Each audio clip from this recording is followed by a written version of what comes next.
친구들 두려워하던 일이 결국 벌어지고 말았습니다. 사신 6원이 연지영을 선물로 달라고 요구하면서 조선과 명나라 사이에 전쟁 같은 긴장이 터져버린 것이죠. 과연 이 요리 대결에서 누가 승리하게 될까요?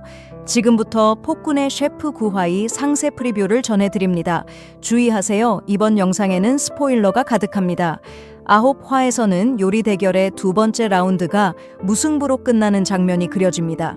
명나라 셰프 탕바이롱이 만든 요리는 왕 이헌에게 만점을 받는 반면 사신 6원은 연지영이 만든 요리에 만점을 줍니다. 즉, 경기는 다시 원점으로 돌아가 버린 것이죠. 이제 마지막 세 번째 라운드에서 승리하는 팀 미이 최종 우승을 차지하게 됩니다. 하지만 조선의 상황은 여전히 불리합니다. 만약 세 번째 라운드마저 무승부로 끝나게 되면 자동으로 명나라가 우승을 차지하기 때문입니다. 이는 첫 번째 라운드 이후 사신 6원과 이헌 왕 사이에 맺어진 약속이었기 때문이죠. 양 팀은 이틀 뒤에 열릴 세 번째 라운드를 준비하기 시작합니다. 지난 회차에서 보셨듯이 자객과의 맞닥뜨림 중 연지영의 손이 다쳐 요리 대회에서 음식을 준비하는데 큰 어려움을 겪게 됩니다. 그리고 그 모습을 이헌 왕알이 눈치채게 되죠. 장면은 곧 연지영과 이헌 왕의 대화로 전환됩니다. 이헌은 연지영의 손을 붙잡으며 말합니다. 내 잘못이오. 나라의 미래를 요리 대결에 걸어서는 안 되었소. 이어 이헌은 진심 어린 목소리로 덧붙입니다. 내 그릇된 결정 때문에 그대의 생명이 위태로워졌구려.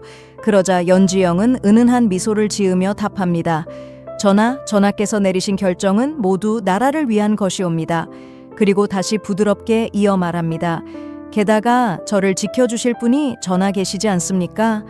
그 순간 두 사람은 서로를 바라보며 잠시 모든 것을 잊은 듯 서로에게 빠져듭니다. 그러나 밖에서 이 장면을 목격한 강목주는 두 사람의 다정한 모습을 보고 분노를 억누르지 못합니다. 다음 장면에서 연지영과 팀은 다음 라운드를 준비하기 위해 필요한 재료들을 보관실에 옮기러 갑니다. 그때 정면에서 화가 난 강목주가 나타나 연지영을 가로막고 조롱하기 시작합니다. 이에 연지영이 대꾸하자 강목주는 연지영의 뺨을 세게 때리며 자신의 위치를 보여주려 합니다. 하지만 강목주의 부르는 바로 그 장면을 이헌 왕이 목격하게 된 것이었죠. 연지영을 때리는 모습을 본 이헌은 분노에 차 강목주에게 다가가며 크게 꾸짖고 화난 목소리로 강목주에게 제자리를 깨닫게 합니다. 강목주는 이미 크게 화가 나 있었고 이헌이 연지영에게 보여주는 애정을 보며 더욱 결심을 굳히게 됩니다. 연지영이 매우 뛰어난 요리사라는 것을 알게 된 강목주는 요리로는 연지영을 이기기 어렵다는 사실을 깨달았죠. 그래서 강목주는 연지영을 이헌의 삶에서 완전히 없애기 위한 새로운 계략을 세우게 됩니다. 강목주는 곧바로 제산대군을 찾아갑니다.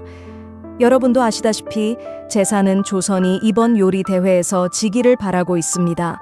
왜냐하면 조선이 패배하면 대신들과 백성들이 분노해 이헌 왕의 결정을 비난하고 결국 왕좌에서 끌어내릴 수 있기 때문입니다. 그렇게 되면 자신이 왕위에 오를 수 있다고 생각하는 것이죠. 바로 그 이유로 제산은 조선을 무너뜨리기 위해 이런 비열한 술책을 쓰고 있습니다. 비록 1라운드와 2라운드는 제산의 뜻대로 흘러가지 않았지만 이번에는 연지영이 반드시 패배하도록 새로운 계략을 꾸미고 있었습니다. 바로 그때 강목주가 제산의 처소로 들어옵니다. 강목주는 비열한 미소를 지으며 말합니다. 조선이 이번 대회에서 설령 이긴다 해도 우리가 이길 방법이 있습니다. 제산은 놀란 듯 눈을 가늘게 뜨고 말합니다. 무슨 소리냐? 끝까지 말해보거라. 강목주는 고개를 끄덕이며 답합니다. 연지영은 뛰어난 요리사이기에 요리 대회에서 이기기란 쉽지 않습니다. 그러니 전하께서는 우군사신과 새로운 거래를 맺으셔야 합니다. 제산은 의아한 표정을 지으며 묻습니다. 새로운 거래라니 어떤 거래를 말하는 것이냐? 강목주는 교활하게 미소를 짓고 이어 말합니다. 만약 이번 대회에서 명이 패배한다면 우군사신이 연지영을 공물로 요구하도록 부추기십시오. 그리고 다시 말을 이으며 제산을 설득합니다. 그리 되면 큰 이익이 있습니다. 연지영을 공물로 내놓으라는 요구가 있으면 이헌왕은 분노하여 우군사신과 대립하게 될 것입니다. 이는 곧 명나라와의 적대 관계를 의미하고 조선의 앞날은 위태로워질 것입니다. 그러면 신하들은 어쩔 수 없이 이헌왕을 왕좌에서 끌어내릴 수밖에 없을 것입니다. 제사는 이 계책을 듣고 잠시 생각하다가 서서히 미소를 띠며 말합니다. 과연 훌륭한 계책이로다. 내게 이득이 크다. 그리고 다음 장면, 제산과 우군사신이 은밀히 이 문제를 논의하는 모습이 비춰집니다. 장면은 다음 날, 즉 요리 대회의 세 번째 라운드 날로 전환됩니다. 세 번째 라운드의 주제에 따라 두 팀 모두 인삼이 들어간 국 요리를 준비해야 합니다. 이제 장단점을 살펴보겠습니다. 명나라 팀, 즉 명예 셰프들에게는 큰 이점이 있었으니 국 요리가 바로 그들의 특기라는 점이었습니다. 반면 조선팀, 즉 연지영에게는 가장 큰 불리함이 있었습니다. 바로 압력솥에 뚜껑이 없다는 점이었습니다. 네, 여러분.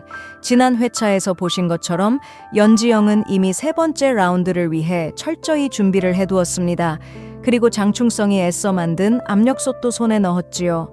그러나 문제는 제산군이 보낸 자객들 때문에 그 압력솥의 뚜껑이 산산조각 나고 말았다는 것입니다. 하지만 우리는 또 하나를 기억합니다. 장충성이 연지영에게 약속했었지요. 경연이 끝나기 전 반드시 뚜껑을 수리하여 궁궐로 가져오겠다. 그렇게 운명의 세 번째 라운드가 시작되려 하고 있었습니다. 이제 연지영의 팀은 장충성이 도착하기만을 기다리고 있었습니다. 엄봉식 셰프는 불안한 표정으로 연지영에게 물었습니다. 압력솥 뚜껑이 제 시간에 오지 않으면 어쩌죠? 그러자 연지영은 미소를 지으며 말했습니다. 걱정 마세요. 그럴 경우를 대비한 플랜 B가 있으니까요. 곧바로 세 번째 라운드가 시작됩니다.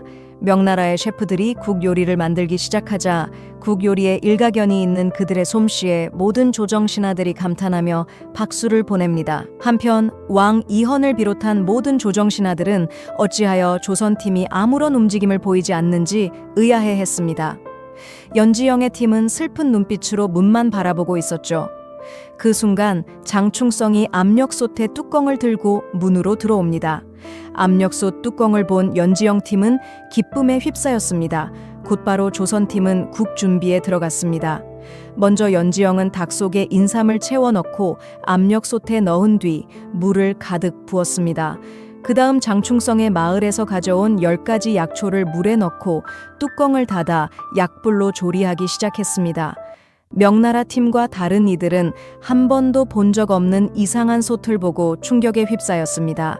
잠시 후 압력솥에서 부드러운 휘파람 소리가 새어 나오자 왕 이헌을 비롯한 모든 조정 신하들은 더욱 놀라움에 휩싸였습니다. 세 번째 라운드의 시간도 끝났습니다. 양 팀의 국이 모두 완성되었죠. 왕 이헌과 사신 우건은 먼저 명나라 셰프가 만든 국을 맛보았습니다. 역시 명은 국으로 유명하기 때문에 그 맛은 아주 뛰어나고 훌륭했습니다. 하지만 연지영이 만든 국을 맛보는 순간 왕 이헌과 사신 우건은 명나라 국의 맛을 잊어버릴 정도로 충격을 받습니다. 압력솥으로 끓여낸 조선의 국은 마치 신선의 영약 같은 깊고 진한 맛을 내었기 때문입니다. 왕 이헌과 사신 우건은 크게 감탄했고 세 번째 라운드의 승자는 조선, 즉 연지영의 팀으로 선언되었습니다. 세 번째 라운드의 승리는 곧 전체 대회의 승리를 의미했습니다. 이렇게 조선은 명나라를 꺾고 대회의 최종 우승을 거머쥐었습니다. 왕 이헌과 연지영의 팀을 비롯한 조정 전체가 환희에 휩싸였습니다. 그러나 그 행복은 오래가지 않았습니다. 우건은 명나라의 사신이었고 매년 조선에 올 때마다 돌아갈 때 조선의 여인들을 선물처럼 데려가곤 했습니다. 이번에는 연지영을 선물로 달라고 요구한 것입니다. 이 말을 들은 순간 왕 이헌의 검은 곧장 사신 우건의 목에 겨누어졌습니다. 왕 이헌은 우건의 뻔뻔한 요구에 극도로 분노하며 살기가 치솟았습니다. 궁정하는 순식간에 혼란에 휩싸였고 우건의 병사들이 연지영과 그녀의 팀을 포위했습니다. 이에 맞서 왕 이헌의 병사들도 연지영을 지키기 위해 앞으로 나섰습니다. 양국의 병사들은 당장이라도 피를 흘릴 태세였고 왕 이헌의 칼끝은 여전히 사신 우건의 목을 겨누고 있었습니다. 즉 전쟁이 눈앞에 다가온 순간이었습니다. 여러분, 이 전쟁을 막을 수 있는 방법과 해답은 단 하나뿐입니다. 궁궐 안에서 오직 한 사람만이 이 전쟁을 멈출 수 있습니다. 그 사람이 누구일까요? 그 정체는 다음 영상에서 공개하도록 하겠습니다. 그러니 구독 꼭 잊지 마세요. 오늘 영상은 여기까지입니다. 안녕히 계세요.